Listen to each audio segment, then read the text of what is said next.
அதை மிகவும் சுருக்கமாக உங்களோடு பேச நான் ஆசைப்படுகிறேன். கர்த்தர் நம்மோடு பேசுவாராக. மார்க் எழுதின சுவிசேஷம்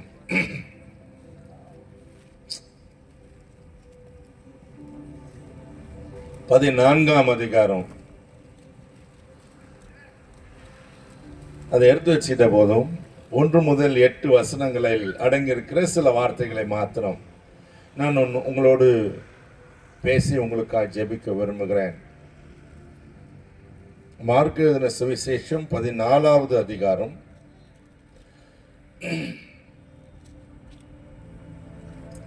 1 முதல் 8 வாக்கியங்கள். அதில் நாம் பார்க்கக்கூடிய சில வார்த்தைகளை உங்களுக்கு நான் செய்தியாய் கொடுக்கட்டும். எடுக்கும் போதே அது சொல்லுது 2 நாளைக்கு பின்பு. இந்த 2 நாளைக்கு பின்பு என்ற வார்த்தையை நாம் கவனிக்கணும். 2 நாளைக்கு பின்பு என்ன நடந்தது? புளிப்பில்லாத அப்பம் சாப்பிடுகிற பஸ்கா பண்டிகை வந்தது. அப்போது பிரதான ஆசாரியரும் வேதபாரகரும் அவரை தந்திரமாய் பிடித்து கொலை செய்யும்படி வகை தேடினார்கள். இந்த செய்தி இயேசுவை நேசிக்கிறவர்களுக்கு அதிகம் பொருந்தும். நம்ம இயேசுவை நேசிக்க அதிகம் முந்தும். 2 நாளைக்கு பின்பு பஸ்கா பண்டிகை வந்தது. பஸ்கா என்றால் உங்களுக்கு தெரியும், இது லெந்து காலமா இருக்கிறபடியால் இந்த செய்தி அதிகம் பொருந்தும் என்று நானும் கர்த்தருக்குள் விசுவாசிக்கிறேன். இது 1வது சனிக்கிழமை லெந்து காலம் ஆரம்பித்து பஸ்கா பண்டிகை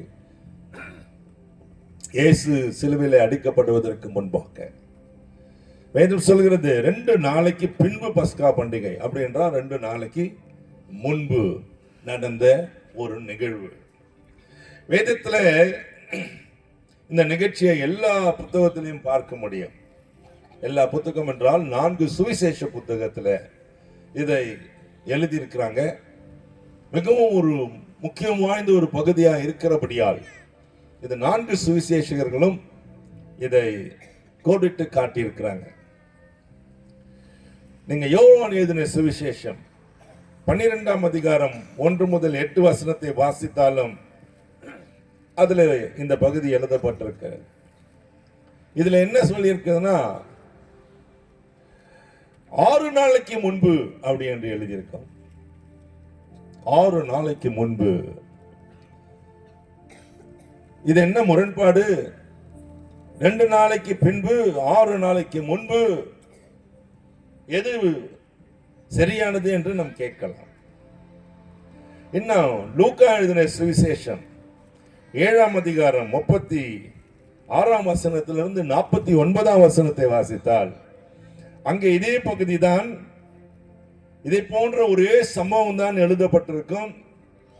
ஆனால் அதுல முன்போ பின்போ எழுதப்பட்டிருக்கிறார். இதை நீங்கள் அலசி ஆராய்ந்து பார்த்தால் இந்த 3ம் ஒன்றாய் தோன்றினாலும் 3ம் ஒரே நேரத்தில் நடந்த சம்பவம் அல்ல. முதலாவது நாம் வாசிக்க கேட்ட அந்த மார்க் சுவிசேஷத்துல பஸ்காவுக்கு 2 நாள் முந்தி. ஆனால் அதே பகுதியை நாம் யோவானிலே வாசிக்கும் போது 6 நாளுக்கு முந்தி. ஆனா இப்ப நான் சொன்ன கடைசியில லூக்காவில 7ஆம் அதிகாரத்தை பார்க்கும்போது இதுல ஒன்றும் எழுதப்படவில்லை. இதனுடைய உண்மை சம்பவத்தை சொல்லிடுறேன். இப்ப கடைசியா சொன்ன லூக்கா 7ஆம் அதிகாரத்துல இதுதான் முதல் நடந்தது. 3 பேர், 3 பெண்கள், 3 சம்பவம் நடந்தது. It is not one person who anointed Jesus with the oil. 3 சம்பவம், 3 பெண்கள், 3 வெவ்வேறுபட்ட காலத்திலே இயேசுவை அபிஷேகம் பண்ணினார்கள்.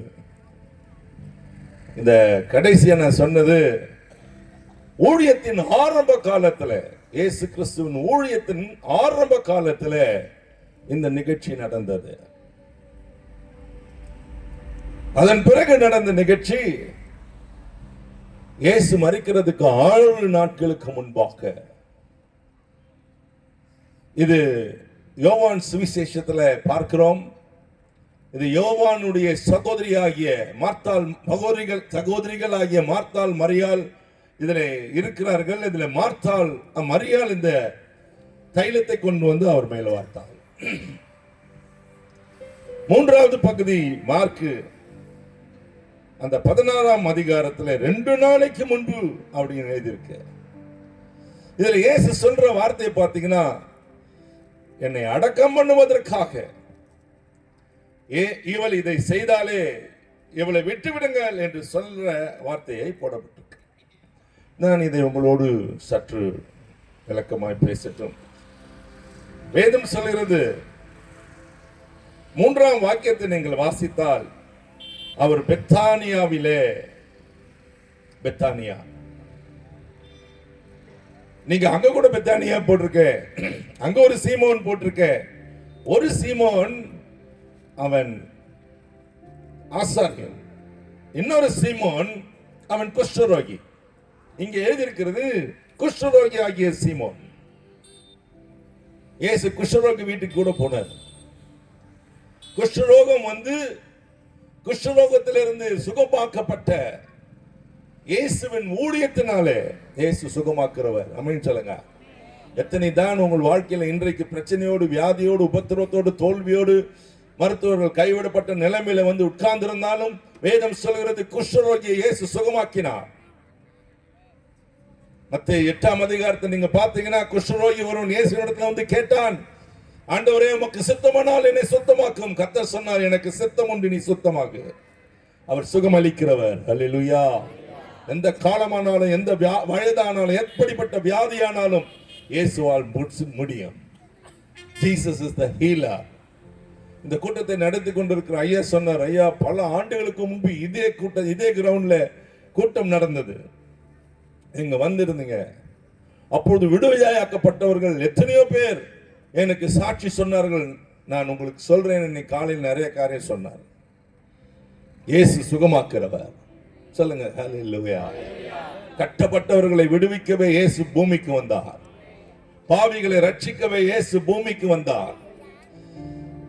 வழி தெரியாதவர்களை வழிகாட்டவே இயேசு பூமிக்கு வந்தார்.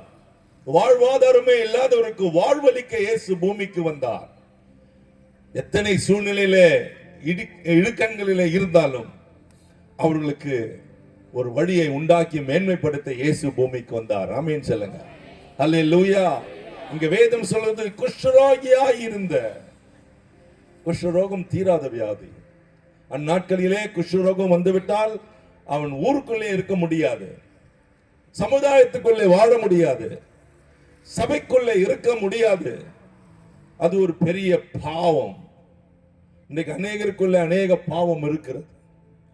பாவத்தினால் வருகிற வியாதியிலே ஒன்று குஷ்டரோகம். இன்றைக்கு அநேகர் பாவத்தின் நிமித்தம் வியாதிப்பட்டு இருக்கிறார்கள். குடியும், விபச்சாரமும், வேசித்தனமும், காம விகாரமும், காமத்தில் அடிபட்ட காரியங்களும் அநேகரை கட்டி வைத்திருக்கிறது. இன்றைக்கு வாலிப பிள்ளைகளை கட்டி வைத்திருக்கிறது, பெரியவர்களை கட்டி வைத்திருக்கிறது. அதிலிருந்து விடுதலை பெற முடியாமல் சிக்கி தவிக்கிறவர்கள் ஏராளமான ஜனங்கள். உங்களுக்கு ஒரு நற்செய்தி, இயேசு சீமோன் என்னும் குஷ்டரோகியை சுகமாக்கினார். உங்களையும் சுகமாக்க, விடுவிக்க அவரால் கூடும். நீங்கள் எந்த நிலைமையில இருந்தாலும் சரி, இயேசு விடுவிக்கிறவர், இயேசு சுகமாக்குகிறவர். எத்தனை தான் இல்லை என்று சொன்னாலும் 2000 ஆண்டுகளாக அவர் செய்த காரியங்கள் மூடப்படவே முடியவில்லை. எத்தனையோ ராஜாக்கள் தோன்றினார்கள், உலகத்தில் எத்தனையோ மகான்கள் தோன்றினார்கள், அது இல்லை என்று சாதிக்க. ஆனால் அவர்கள் எல்லாம் கடைசியில் சொன்னது, இயேசு ஜெயித்து விட்டார். சொல்லுங்க ஹல்லேலூயா, ஹல்லேலூயா. இயேசு ஜெயிக்கிறவர், உங்கள் வாழ்க்கையில் ஜெயம் கொடுக்கிறவர். சீமோன் என்று சொல்லப்பட்ட இந்த குஷ்டரோகியின் வீட்டுக்கு இயேசு அழைக்கப்பட்டார். இயேசு அவனை விடுவித்திருந்தார், அவனை அழைத்தார். அதனாலே அவன் அவரை அழைத்தான். இயேசுவை நீங்க அழைச்சிருக்கீங்களா வீட்டுக்கு? யாரையோ வீட்டுக்கு கூப்பிடுறோம், சாப்பாட்டு கூப்பிடுறோம், புதுசா கல்யாணம் ஆனவங்களை விரும்புறதுக்கு அழைக்கிறோம், பெரியவர்களை அழைக்கிறோம், நமக்கு விருப்பமானவர்களை அழைக்கிறோம். இயேசுவை உங்கள் வீட்டுக்கு அழையுங்கள். அவர் வந்தால் வீட்டின் நிலைமைகள் மாறி போகும், வீட்டிலே சந்தோஷம் உண்டாகும்.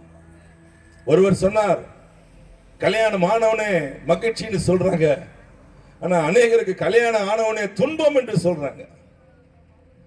வேதத்துல 2 திருமணத்தை ஆதியாகமத்துல நறுக்கென்று எழுதியிருக்கிறது வேதம்.